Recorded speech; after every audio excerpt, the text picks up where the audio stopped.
Hi everyone, and welcome to another Classical Kids with Alan. We are going to be doing another lesson today. I'm really excited. Now, for those of you who weren't here last week, let me remind you, my name is Alan, and I play the cello in the Cleveland Orchestra. Now, last week we talked about families, and we saw families that you come from. We found families of my musical family that I come from, the Cleveland Orchestra, and we talked about all the different people in that family. But today what we're going to be talking about are patterns. What is a pattern? What is a pattern? If you think you know the answer to that, what I want you to do is write in the comments what you think a pattern is. Don't look it up on the internet. I want it in your own words what a pattern is. And after the song that I'm going to play, we're going to read a couple of your answers. So the song that I'm going to be playing is by a composer named Johann Sebastian Bach. You met him last week, right? And I played one of his songs. I'm going to be playing another one today called The Prelude. Now, Bach wrote 6 pieces for cello called suites. And the very first one that he wrote was called A Prelude to the First Suite. And I want to play that for you. It's about 3 minutes, so I want you to be listening. But also I want you to be thinking about patterns and writing in your answers. This is The Prelude by Johann Sebastian Bach.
Very good. Do we have some answers to the question, what is a pattern?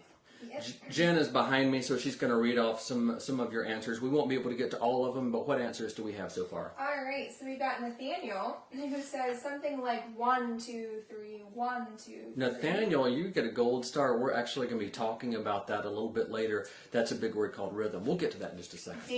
Daisy says a pattern is square, rectangle, square, rectangle. Very good. Daisy, you're talking about shapes. Patterns are in shapes as well. Very good. We saw a couple things that keep repeating. Things that keep repeating. Repeating over and over again. Bennett says like circle, square, triangle. Like Daisy, he was talking about the shapes. That's exactly right. So we see patterns in shapes. We see them in, we have another answer. We have Elena who says red, yellow, orange, red, yellow, Colors, orange. exactly right. Patterns are all around us, whether we realize it or not. And one of the definitions that we came up with, do we have one more that you want to read? Another we've got from Adam, something that happens over and over again. We've got Henry who says it's like KB, KB, KB. Letters repeat over and over. A few seconds ago, he said something that repeats over and over again. That's sort of a good answer for any kind of pattern. Now, we find patterns all around us. Like I said, I'm looking outside right now, and the grass is green. We just got some rain. It's April, right? And they say April showers bring May flowers. The seasons are a pattern that we run into every year. And we have summer, it gets hot. In the autumn, the leaves will start to fall. In the winter, we're cold. Patterns repeat over and over. And you know what? They make us feel good. When we're in a steady pattern, we know what to expect. And boys and girls, that's one of the reasons this COVID-19 is so scary for you and for adults as well, is because it's thrown off our pattern. So we're not going to work, we're not going to school, we're not doing all the things we're used to. One person that's pretty happy about this is Watson, our dog, down on the floor because we're home all day. This is his new pattern that he loves. But patterns happen in weather, they happen with our day, and they also happen in art. I brought a piece of art that I want to show you. And it's by an artist named Jacob Lawrence. And he drew this painting, and it's called Street to Mbari.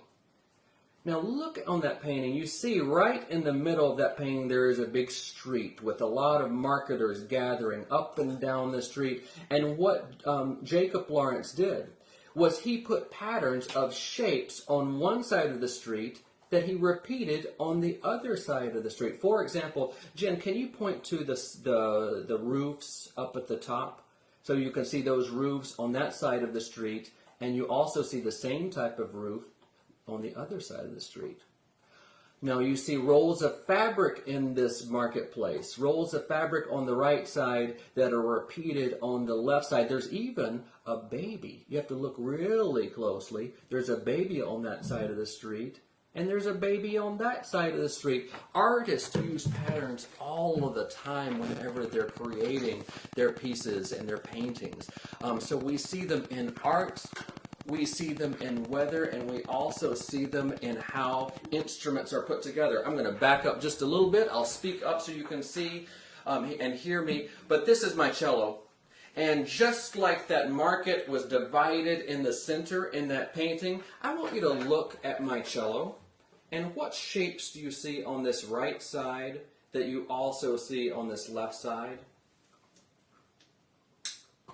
Do you see this shape right here? That is called an F hole. And it's repeated on the right side, it's repeated on the left side. You see the shape of the shoulders here. Same shape over here. We even have two strings on one side, two strings on the other side. There's a pattern to how we make, how a person makes an instrument. And boys and girls, did you know there's a pattern to how you were made?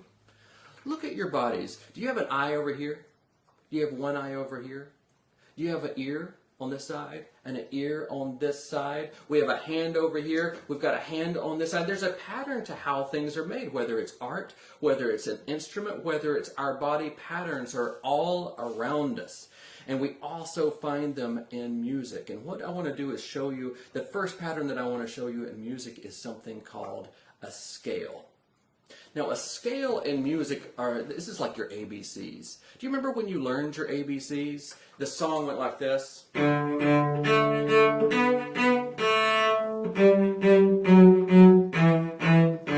you sang that over and over and over again. You repeated that pattern until you could remember all 26 of those letters.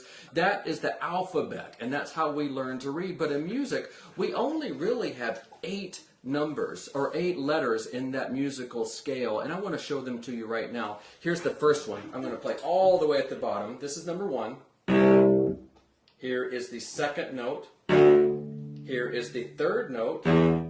4th, 5th, 6th, 7th, 8th. And something magical happens when I get to that 8th note, because when I get to that 8th note, it's just like the note that I started with. So in other words, it's not a steady line. It's like a circle that gets repeated over and over again. Those 8 notes make up a scale, a very important pattern in music. So what we're going to do right now is we're going to make a game out of it. Jen is going to come over. We've got a piano over here, and what we're going to do is we're going to learn a game, a scale game we'll call it. So I'm going to put down my cello. Jen, come on over. I just want you to know, Bennett says your shirt is a nice pattern. Thank you very much, Bennett. I appreciate that. You've got good taste. Okay. Okay, so what's going to happen? When Jen plays that first note, that really low one, what I want you to do is squat down as low as you can get. Parents, if you want to join along with this, I mentioned in the video earlier, it's a good workout. You're going to feel it in your quads, you're going to feel it in your glutes, you're going to feel it all over in your legs. So that was the first note that we're playing. That was a 1. So if she plays the second note, get a little bit higher. 3, a little bit higher. 4, a little bit higher. 5, a little bit higher. Now when you get to 5, let your hands start to come up a little bit. 6, 7, 8, reach all the way up. Now back to 1. Now this time, Jen is going to play a scale, but she might go up a little bit. She might go down a little bit. She might go even sideways. Jen, surprise us. Okay. 1, 2, 3, 2. My legs are starting to burn. 3, 4, 3, 5, 6, 7, 6, 7, 8. All the way down again. Faster. 2, 3, 2, 3, 4, 5, 4, 5, 6, 7, 6, 7, 8. My legs are really tired. Boys and girls, composers use those ABCs to make the songs that we sing. And so what I want to do right now is we're going to do a song that I bet you know, but instead of singing the words to it that you would know, we're going to do it with the numbers. The numbers are 1 1 5 5 4 4 5 4 4 3 3 2 2 1. Jen's going to play the piano. I'm going to get another leg workout. Are you ready to join me? Okay. 1 1 5 5 6 6 5 4 4 3 3 2 2 1. Do you want to keep going, Jen? 5 5 4 4 3 3 2 5 5 4 4 3 3 2 1 1 5 5 3 6 6 5 4 4 3 3 2 2 1. There's even one of my favorite songs that comes out of a movie, and it has it uses that same scale, that same pattern, and I want to teach it to you this time. It is 1, 8, 7, 5, 6, 7, 8. Let's hear that one more time. 1, 8, 7, 5, 6, 7, 8.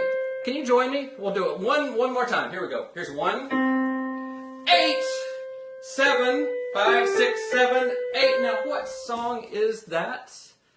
Anybody know the name of that song? I bet you do. It's from one of my favorite movies, The Wizard of Oz, and it's Over the Rainbow. So you see how important those patterns are in music. I'm out of breath now. Everybody, okay, we'll catch our breath.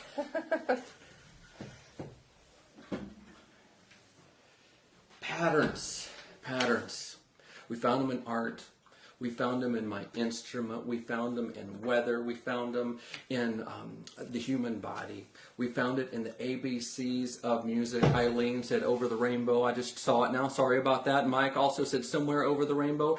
Very good answers, everybody. So we're going to learn about another pattern now, and that is something called a beat. Now, everybody has a beat that happens inside of their body.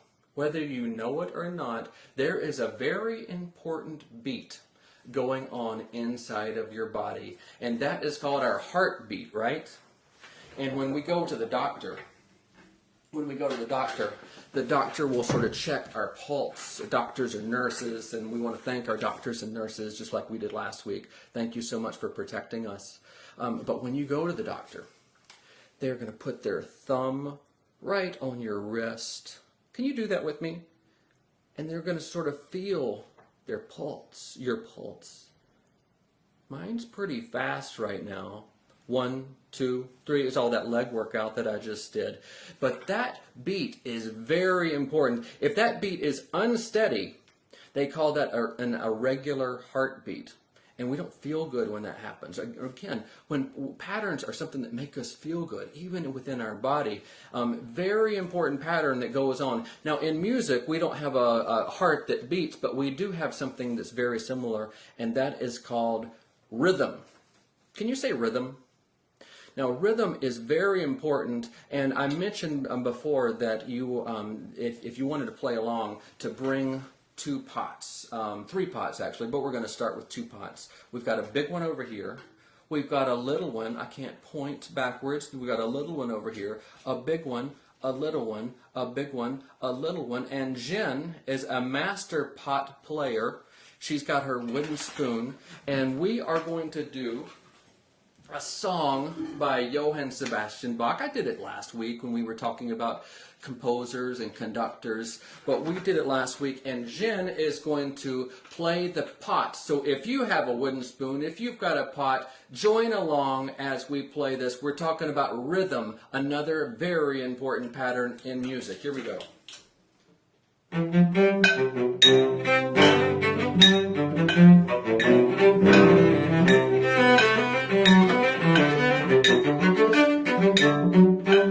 Very good job. Now, if there are more than one, if there are more than one kids, you might want to break up into teams. So you have a team 1 with the big pot, a team 2 with the little pot, and you can sort of bang. If you're all by yourself, just you go back and forth. Follow Miss Jen. By the way, last week we had some reports of broken spoons. So we don't need to break any spoons unless your mom needs a new set. Then go ahead.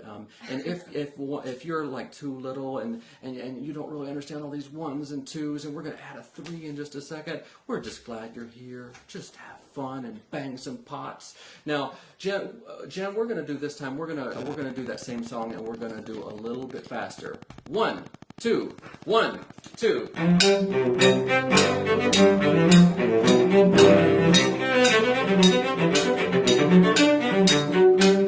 Very good. Now, can you all join this time? And we're going to do it even faster. Jen's out of breath back there. It may be the baby. It may be all this banging of pots. We're not sure.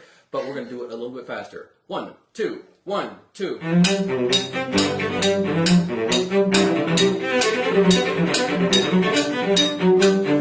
Tate says go faster still. He's a rocker cellist. So in honor of Tate, we'll do it even faster. 1, 2, 1, 2.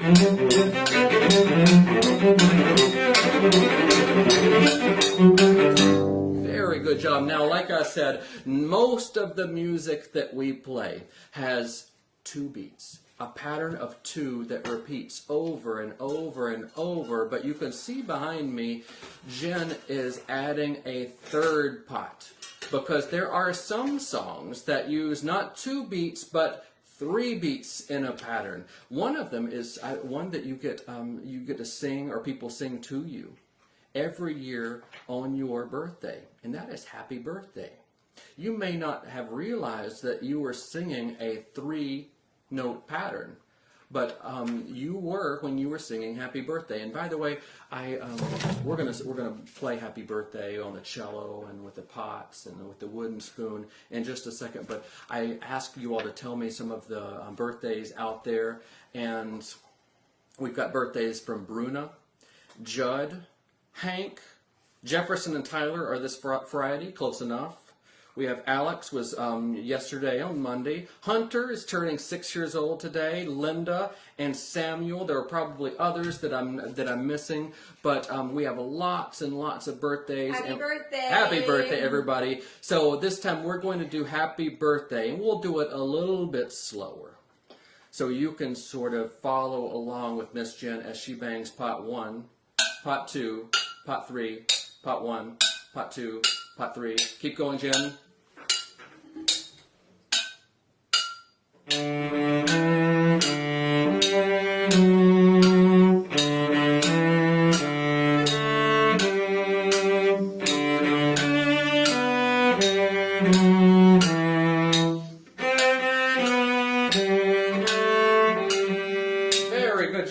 our drummer had a little mistake back there, but that's okay. We're having fun. Wyland Bloom was 77 on Saturday. Happy birthday. Archer's first birthday in a couple weeks. Leslie Roche, I just turned 10 on March 2nd. Fantastic, everybody. Let's do it again. And let's see if Jen can keep up. We're going to do happy birthday. Remember, 3 beats, and this time we're going to go even faster. 1, 2, 3. 1, 2.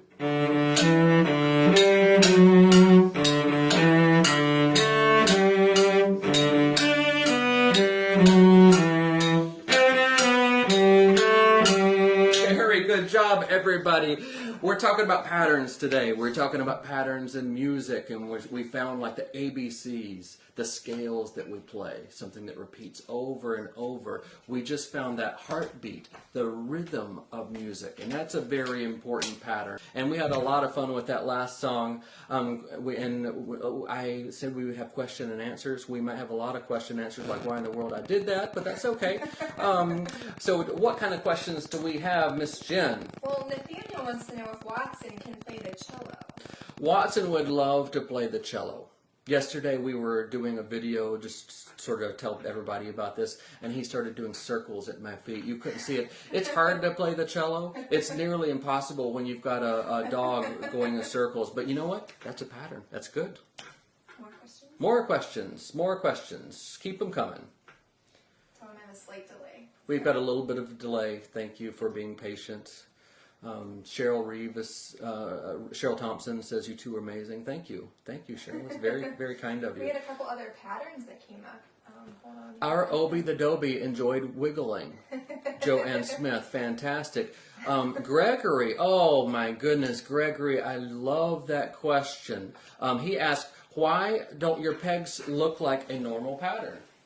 I was going to say that, and that's a very, very good question, because I said when I lifted up that cello, you would see the same shapes on one side and the other side, but Gregory gets a gold star too, because he noticed that there are 2 pegs on this side, and there are not 2 pegs on the other side. And what happens is I've got a peg that sort of fits in right here, and so I'm able to tune it whenever I need it. But without the pegs, I'm sort of able to sit up straight and play that Bach like that. It helps me sit straighter. That's a very good observation. That is a pattern that did not repeat.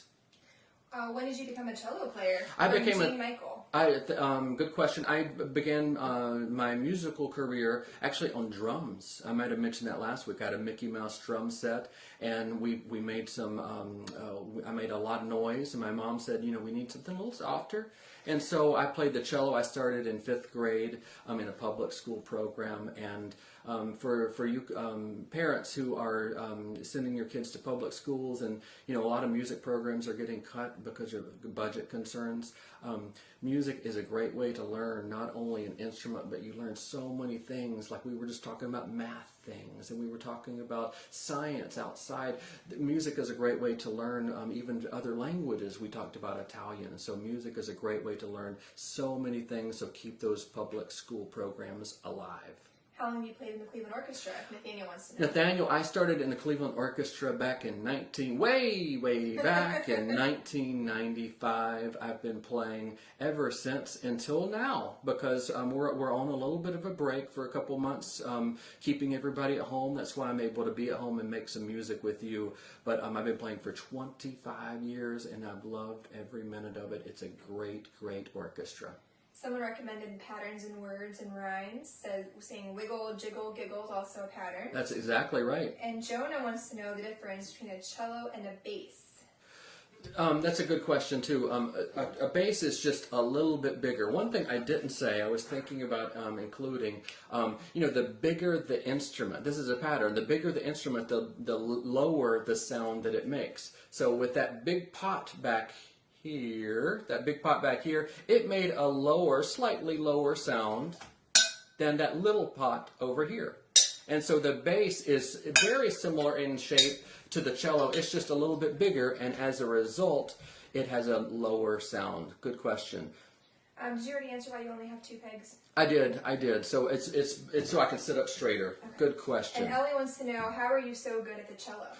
I practice really hard. Nothing, you can have all the talent in the world. You can have parents that will send you to schools and pay for lessons. But unless you practice and spend the time working on scales, working on beats and rhythms and all of those important things, you won't be able to play well. So I had to work really hard, and I had good parents and good teachers. If anyone wants to know if you can play Fur-Elise on the cello. Better get back to you on that one. that is maybe next time. Thank you. I know I could, but I can't off the top of my head bring it up. Elena wants to know why they don't put strings on the back of the cello. I don't know. That's a good question, why they don't put strings. Some instruments will have strings that are underneath the main set of strings. Some of very old instruments will have a second set of strings that are underneath so they can make some extra sounds. But invent an instrument with strings on both sides. That sounds really cool. Sorry. Graham wants to know who your favorite cellist is. Oh, wow. There are so many beautiful cellists. Yo-Yo Ma is very, very, very good, and I love listening to him, and he's such a nice man. He's a very warm person. One man he has the same last name as me is named Alan Harrell, and he is a very famous soloist too, and I've been lucky enough to meet and play with him, and he's got such a beautiful sound, great player, and so it's been a lot of fun to hear him and so many other great musicians. Audrey wants to know what the last song you played was that I think we danced to. We were dancing to some Michael Jackson, some Billie Jean, and Jen was loving it. So that's what that was. That wasn't something you normally hear in Severance Hall on the classical stage, but we were having fun and having a great time. Peter, who's 13 and is a drummer, wants to know what conservatory you attended. I went to two music schools after high school. I went to the University of Alabama and their music program, and I studied with a man named Carlton McCreary, great teacher. And then I went to the Cleveland Institute of Music, and I studied with a man named Stephen Gaber. And so both of them had excellent music schools, and I owe a lot of the reason I'm still playing to those great schools and great teachers. Miss Frankie, who's 6, wants to know, what is the stick called that you use to play Oh, great question. This is, it's called a bow, and it is just a stick, like you said. You can't see it on the video probably, but it is carved. It's got like a lot of special carving, and it's got to be shaped just right. And it's got horsehair on this side that is very sticky and grabs the string like that. So this is called a bow. Very important thing that we have to use. Tibby and Mark want to know, what's your favorite thing to play? What my favorite thing to play? Well, you know what? I've done 2 of these classes so far, and we'll see. Hopefully we'll do another one, so join us if you had fun. I played a composer named Johann Sebastian Bach, and he lived back in the Baroque era. And Jen? Oh, yeah. If it ain't Baroque, don't fix it. She couldn't help herself. So even though he lived a long time ago, he wrote such beautiful music that we're able to enjoy and still play today. So he's probably my favorite. Graham wants to know what your second favorite instrument is. My second favorite instrument. I have a lot of favorite instruments. I love the classical guitar. Classical guitar is a lot of fun. I love the clarinet, and in the Cleveland Orchestra, there's so many musicians. I get to hear some of the best musicians in the world. So every time I hear one of them play, that's my new favorite instrument. Gregory wants to know, are you playing with your right hand or is that the camera? That's the camera. I think the camera does this old switcheroo, and it looks backwards. So this is my right hand, this is my left hand. So that's how we play a stringed instrument. The bow is in the right hand. We play all the notes, those scales, in our left hand. Do you have a favorite piece, a favorite song you like to play? Looks like Elena and Lucy would like to know if you have a favorite song. You said your favorite composer. I said my favorite composer, a favorite song. One of my favorites is we've done symphonies by Beethoven. The Cleveland Orchestra has recorded, and a couple years ago we traveled the world and played all these Beethoven symphonies, and probably those are my favorite. If I had to pick one, maybe 7. So if you ask your parents to listen, you can look it up on the internet, Beethoven's 7th Symphony, maybe even look up the Cleveland Orchestra's version, which is beautiful, and that's one of my favorite pieces to play. And the last question that I see is, there's actually, there's 2 more questions. What are the string notes, and are they thick and thin? Good question. You can't see them probably, but the bottom one down here is the C. It's very thick. This one is a little less thick, thin, and really thin at the top. So the thinner the string, the higher the pitch. That's another pattern that we find with instruments. I see Megan, who is 30, wants to know if you could play music with any person or band, who would it be? Good question. That is a good question. You know what, last year, I don't know if this is the answer to your question, Megan, but last year I got to play a concert with the Beach Boys. That was a lot of fun because I remember growing up and listening to a lot of the Beach Boys, so that was a lot of fun. We'll go with Beach Boys. Okay. All right. Have you played the piano? I played piano very badly. I had to take it in school, and I never practiced, so I wasn't very good at it. So I play it not very well. Avonlea, which is an awesome name, wants to know what instrument you play if you couldn't play the cello. Probably guitar. Probably the classical guitar. It's so beautiful and so mellow. I love that. But there are so many great instruments. Uh-oh. And our last question is from Karen, who wants to know how old you are. Karen? Really, really old. That's all I've got. Thank you all for coming, and hopefully we'll do another one of these things. If you liked this video, then you can press the button in there, and if you didn't like it, still press the like button, and it's great to see everybody and have fun. Be safe, everyone, and again, thank you to the doctors and nurses and policemen and firefighters. Thank you, everybody, for taking care of us. Bye-bye.